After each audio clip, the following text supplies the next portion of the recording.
Hello everyone and welcome back to the Dungeon Learner's Guide. Today I've got another deck tech for one of my in-person decks. This is another Pioneer. This is my Azorius Spirits deck. And it's changed a little bit since Pioneer started. But overall this deck has done very well for me in the past. I've won quite a few tournaments with it, top 8'd a few times. So it is decent if you're looking for a good Spirits build. I know some Spirits have leaned into being Bant, so that's white, blue, and green for Collected Company, but I have found that Collected Company is honestly a little bit too slow. I'd like to get on the ground before I hit 4 mana, so I'm going to run you through some of the basics, some of what we have here. We'll start with the lands over here. Since this is an Azorius deck, it's just blue and white. We've got 7 islands here. We've got 3 plains, 4 hallowed fountains, 4 glacial fortress, 2 port towns, and 2 unclaimed territories, which the unclaimed territories, when they come in, we choose a creature type, and we can add a colorless to our mana pool, or a mana of any color just to cast that creature type that we named. We're obviously going to name spirits. There's actually only 1 card in our entire main deck that isn't a spirit. And something unique that you may have noticed already looking at this is we have very few non-creature cards. In fact, our only non-creature is a Staggering Insight. And Staggering Insight is an enchantment. It's an aura. It goes on a creature. And it says that enchanted creature gets +1/+1, lifelink, and whenever this creature deals combat damage to a player, we draw a card. Which doesn't sound very powerful, but in all honesty, that is probably one of the best pieces of this entire deck. Being able to draw extra cards is phenomenal, but what really puts this card over the edge and makes it better than something like Curious Obsession is actually the fact that it can gain life.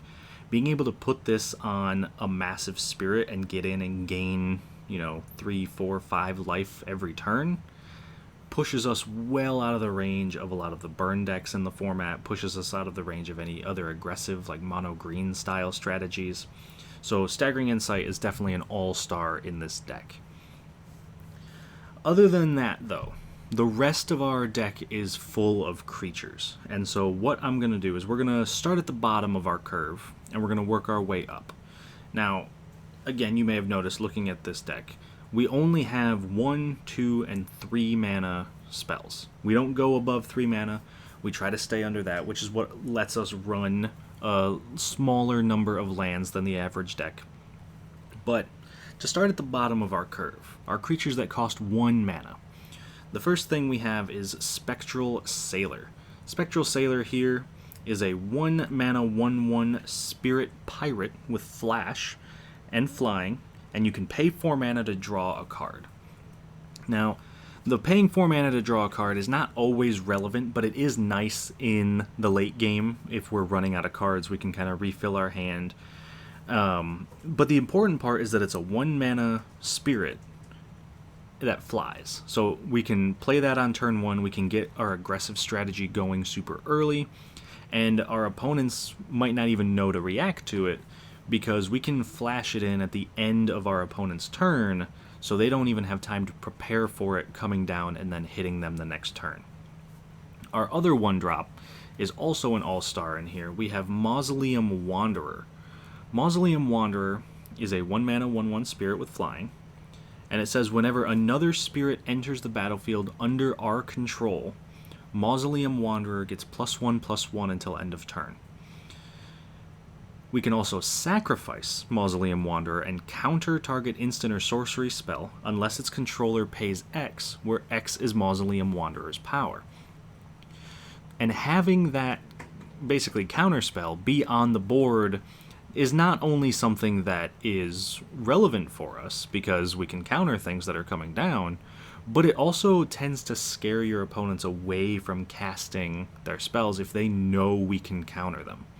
So it's nice as just a deterrent, but it's also a card that can get very aggressive very quickly, especially when, if we move up our curve and take a look at our first 2-drop, which is Supreme Phantom, which is 2 mana for a 1/3 flying spirit that says other spirits you control get +1/+1. So if we can, for example, turn 1 play a Mausoleum Wanderer, turn 2 play a Supreme Phantom, that Supreme Phantom gives the Mausoleum Wanderer +1/+1, but because a spirit entered, it also gets another +1/+1. So that means on turn 2, we could swing into our opponents with a 3/3 flying spirit. That's the kind of aggression we want to put on the board. That's the kind of aggro style that we're looking for. The other aspects of our 2-drop slot are filled in by Selfless Spirit, which is a 2 mana 2/1 with flying, so again, a very aggressive creature. But we can sacrifice Selfless Spirit to give creatures we control indestructible until end of turn. And that ability is actually phenomenal for this deck, because that means we can fill up the board with a whole bunch of creatures, and if our opponents have a board wipe to try to destroy all of our creatures, they won't be able to cast it because we'll just save our creatures and then keep going. Now, obviously, it is, again, an onboard trick, but the same thing with the Mausoleum Wanderer. It's a deterrent. It stops our opponent from casting board wipes if they have them, because they know we can just save our creatures. And then, last of all, rounding out the 2-drop slot along with Staggering Insight, is Rattlechains. And if I had to pick a single card out of this list that I think is probably the most important in this deck, it's Rattlechains. So Rattlechains is a 2 mana 2/1, again, very aggressive body, with flash, flying, and when it enters the battlefield, target spirit gains hexproof until end of turn. So we can flash it in, and say we've got our Mausoleum Wanderer on board and our opponents try to kill it, we can flash in Rattlechains, give the Mausoleum Wanderer hexproof, and their spell fizzles and our creature stays alive. And then the last line of text on Rattlechains says that we may cast spirit spells as though they had flash. That gives every single card in our deck flash. We can play it on our opponent's turn at instant speed, so if they go to block one of our creatures, or we block one of their creatures and both of our creatures would die, maybe we can flash in our Supreme Phantom, keep our creature alive, and come out the better end of that deal. Being able to flash in our cards basically gives us a massive advantage over our opponents. It's this idea that they're never going to know what we're going to untap with on our turn. And one of the most important cards to be able to flash in with Rattlechains, as we move up to our 3rd drop slot, moving into our 3 mana creatures, is Skyclave Apparition. Skyclave Apparition is the most recent addition to this deck. It's a 3 mana 2/2 core spirit, and when it enters the battlefield, we exile up to 1 target non-land, non-token permanent we don't control with converted mana cost 4 or less. So it's gone. Doesn't matter if it's got indestructible, it's just gone. And when Skyclave Apparition leaves the battlefield, the exiled card's owner creates an XX blue illusion creature token, where X is the converted mana cost of the exiled card. Now, what that means for us is that the biggest thing our opponents could get is a 4/4 creature if they kill it after we've exiled something that was 4 mana. That's okay. A 4 mana creature on the ground isn't going to stop this deck. But if we can flash in Skyclave Apparition with Rattlechains, we can really mess with our opponents. Being able to exile something they control at instant speed and put a blocker in the way of something else is a massive swing in our favor. So, if you haven't kind of gotten the gist of it, this is a very aggressive deck. But it's also a very tempo-heavy deck. We want to kind of get that card advantage from our opponents. We want to make sure that we are in control of the game. And Skyclave Apparition really helps us do that. Okay, the next 3-drop creature that we've got is Empyrean Eagle, who is actually very similar to Supreme Phantom for this deck. It's a 3 mana 2/3 flying bird spirit, and it says other creatures we control with flying get +1/+1. Now, obviously, this doesn't hit everything. But if you take a look at our creatures, the only thing in this deck that doesn't fly is Skyclave Apparition. Every other creature in this deck flies. That is part of our aggressive strategy, that's part of our evasion. We want to be able to fly over our opponent's creatures and get in that extra damage. Empyrean Eagle just helps us push through that last bit of damage. Another creature in the 3-drop slot is Brazen Borrower, who is, incidentally, the only creature who's not a spirit in this deck, meaning he's the only thing that doesn't get pumped up by Supreme Phantom. And Brazen Borrower is a 3-mana, 3/1 flash flying creature that can block only creatures with flying, but he does get the boost from Empyrean Eagle, which is nice. And the other reason that it's in here, other than being a 3/1 flyer, which is very strong on its own, is it has a second ability, we can cast it as an instant from our hand, is Petty Theft, to return target non-land permanent and opponent controls to its owner's hand. So we can just bounce one of our opponent's things back to their hand, set them back a whole turn. You know, maybe they spent 6 mana to drop down a Shark Typhoon, and we can just put it back in their hand. They just wasted their whole turn, and we've got a 3/1 flyer just waiting to come down. Another one of our 3-drops is the Nebelgast Herald, who is actually very impressive in this deck. It's very useful, especially if we have Rattle Chains on the board to flash everything in, because it is a 3-mana, 2/1 flash spirit with flying that says whenever Nebelgast Herald or another spirit enters the battlefield under our control, we can tap target creature and opponent controls. So if our opponent is about to go to combat, they're about to hit us with, you know, a massive Galta, we can just flash in Nebelgast Herald, tap down the Galta, and all of a sudden, they can't attack us, and we have 2 more power in the air for us to attack back at them. And that continues to be effective, which is why we like Rattle Chains so much, because once Nebelgast Herald is on board, we flash in any of our other spirits, and we can keep tapping down our opponent's things. And if we have multiple Nebelgast Heralds, each spirit that comes in triggers each one individually, meaning we don't have to worry about tapping down only one creature. We could tap down 2 or maybe even 3. And finally, our last 3-drop creature in our main deck is Spell Queller, which is a 3-mana, 2/3 spirit with flash and flying. And this is our interaction piece for this deck. When Spell Queller enters the battlefield, exile target spell with converted mana cost 4 or less. And then, when Spell Queller leaves the battlefield, the exiled card's owner may cast that card without paying its mana cost. So, this is, for all intents and purposes, a counterspell that if our opponents are able to get rid of it, they can cast that spell again. But the important part of this is that it specifically does not say it counters a spell. It exiles target spell right off the stack. So, this card, more than any other card, is the reason we are very capable of beating a blue-white control deck. Because a lot of blue-white control decks rely very heavily on Supreme Verdict, which is a 4-mana board wipe that cannot be countered. Spell Queller can technically counter a Supreme Verdict because it doesn't counter the spell, it exiles the spell.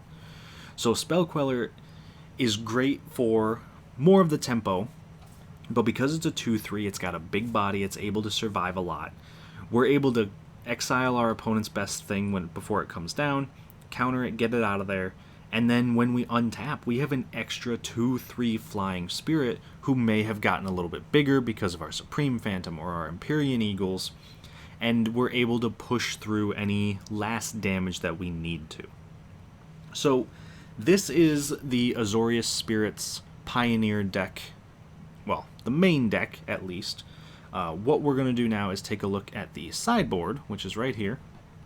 Now, as always, in competitive Magic, you get 15 cards in your sideboard. We have the full 15, and we're just going to run through them relatively quickly. So first off, we have 2 copies of Deputy of Detention. It's another non-spirit, which is kind of why it's in the sideboard, but it's a 3-mana 1/3 When it enters the battlefield, exile target non-land permanent an opponent controls, and all other non-land permanents that player controls with the same name as that permanent until Deputy of Detention leaves the battlefield. This is usually brought in for token decks, because it not only exiles one of the token cards, it exiles all of them. So if someone gets down a Scute Swarm and they've got, 1,000 Scute Swarm tokens on their side of the battlefield, we spend 3 mana, they're all gone. Okay, the next card, we've got 2 copies of Disdainful Stroke. It's just a counterspell, 2 mana, instant counter target spell with converted mana cost 4 or greater. So if our opponents are playing big things and we realize we can't quite keep up, these will come in to help counter it, and they're great in the control matchups if our opponents are trying to drop, to fairies, or they're trying to play a Shatter the Sky. These will get rid of them, and we get to keep our stuff. The next one, we have a single copy of Hushbringer, which is a little bit risky, because it says that creatures entering the battlefield or dying don't cause abilities to trigger, so that means that our Skyclave Apparition doesn't work, that means our Nebelgast Herald, our Spell Quellers don't work, but there are some decks that are extremely reliant on entering the battlefield and dying, which is when this comes in. So if we run up against something like a Sacrifice deck that wants to be killing their own creatures and doing damage to us with that, this completely shuts that down, and I've found that sometimes landing this and just playing your spirits as flyers is enough to close out the game. Our next card, we have 3 copies of Mystical Dispute, which is a 3 mana instant speed counterspell, basically. It costs 2 less to cast if it targets a blue spell, and it counters target spell unless its controller pays 3. This is again another card that we'll bring in for the control matchups or the mirror matchups if our opponents are playing spirits. Any deck that's playing blue, we usually want to bring this in, and honestly, sometimes even non-blue decks, because it is still a counterspell in the situations we need it. Alright, our next card, we have Rest in Peace, which is a 2 mana enchantment. When it enters the battlefield, exile all cards from all graveyards, and yes, that does include ours. And if a card would be put into a graveyard from anywhere, exile it instead. So this is again super useful against any graveyard strategies. We don't use our graveyard at all, so it really doesn't affect us. But if our opponents need to get things out of their graveyard, or maybe they're a Delirium deck that cares about how many things are in their graveyard, or they are the Dredge Surveil deck, we're able to get them with this.